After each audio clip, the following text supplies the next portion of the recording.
Viewers, I greet you. Have you ever thought about Samaria, the Samaritans and the Jews? There is something about Samaria, the Samaritans and the Jews, that's unique. Samaritans were a people who lived in Samaria, in a region between Judea and Galilee. They were half Jew, half Gentile. They had their own unique beliefs. The Jews and the Samaritans, they had a long history of controversy and conflict, and they often viewed each other with suspicion and hostility. Samaritans were considered to be a bad people by the Jews. They were not trusted by the Jews. One of the most famous stories in the Bible about the Samaritans is the parable of the Good Samaritans, which we find in Luke 10 from verse 30. It is titled Good Samaritan because generally Samaritans were not good. This particular one was a good one, so he was odd man out. He did the act and the unexpected act of helping. Jesus tells the story of a man who was traveling from Jerusalem to Jericho. He fell among thieves who beat him up and left him for the dead. The priest and the Levite, they saw him and passed on the other side. The world expected the priest and the Levite to help this man who fell among the thieves by virtue of their profession and their calling and their dressing. However, the Samaritans stopped and helped this man and took care of him until he was well enough to continue traveling on. This Samaritan was simply good. He was a helper. When helping, it didn't matter who he was helping. He did not ask, are you a Gentile or a Jew? Are you Christian or non-Christian? Are you rich or poor? He just helped. He did not mind whether it was convenient or not, whether he had a program or not. He just helped. He did not care whether it was day or night, whether he had enough for himself and then to spare. He did not even care whether you are about to die or not. He simply helped.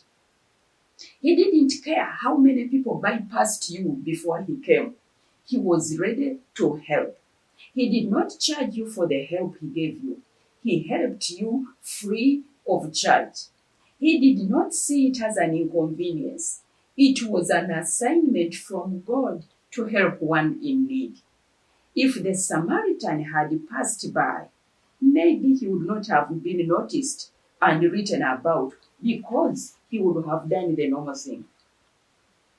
Many times before we help, we want to know if the one we are helping is a friend or a foe, a relative, a rich man. What is his religion? What is his tribe? What is his social status? Is he a thief or not? The parable of the Good Samaritan is a powerful reminder that we should show compassion to everyone regardless. The priest and the Levite were religious leaders, but they failed to show what they professed.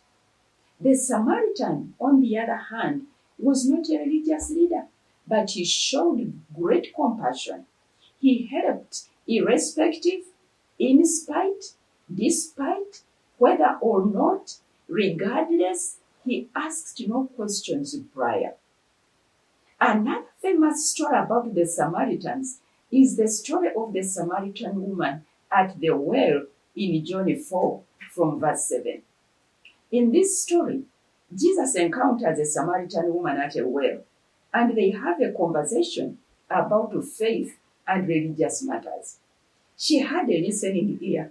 She was ready to give water to a stranger even after knowing that Christ was a Jew. She was not offended even when her weakness was pointed out. She took it in. She was a good evangelist who brought many to Christ. She was also a good Samaritan. The story of Naaman the leper in 2 Kings chapter 5 from verse 1 is also significant in terms of the relationship between the Samaritans and the Jews. Naaman was a Syrian general who was healed of leprosy by Elisha, the prophet from Samaria. He was initially reluctant to go to Samaria to be healed since he did not trust the Samaritans so much. He, however, went eventually and was healed. This story shows that Samaritans were capable of great kindness and compassion, although they were viewed by the Jews with suspicion. The above stories show that the Samaritans were not the enemies of the Jews that they were portrayed to be. In fact, they were often willing to help those in need, even if those people were not of their own faith, even Jews themselves. We should not judge people based on their religion or ethnicity, but rather on their actions. When 10 lepers were healed by Jesus, only one, a Samaritan, returned to say thank you. And Jesus noted it. He was surprised that this man was the only one who had returned to appreciate him. The others were Jewish lepers, but only the Samaritan came back to say thank you. He said, "Were not 10 cleansed? Where are the 9? Where are they? It's only this Samaritan that has come back to say thank you." He noted it. This story teaches us about the importance of gratitude. The one leper who returned to thank Christ showed that he was truly grateful for his healing. When we are blessed by God, we should always be grateful. Samaritans are a grateful people. All the above stories tell us about people in society. They are particular people we expect help from. When we fail to get help from the expected, we find ourselves getting help from the unexpected, even outside the known society. They are people you will meet and they will connect you to a crowd. They may look insignificant in society. They may not even have a name to talk about, but they have a pull on the people. Such was the Samaritan woman. You have done many things, good things for people and to people, but not all have shown gratitude. The few Samaritans will remember to say thank you. Appreciate a person who comes to say thank you. They are not many, and they are the few good Samaritans. Have you been to Samaria for help yet? Have you encountered a good Samaritan? Have you been a good Samaritan yourself? In the above cases, where do you find yourself? Selah. Keep watching the Genevieve Kibbumba YouTube channel.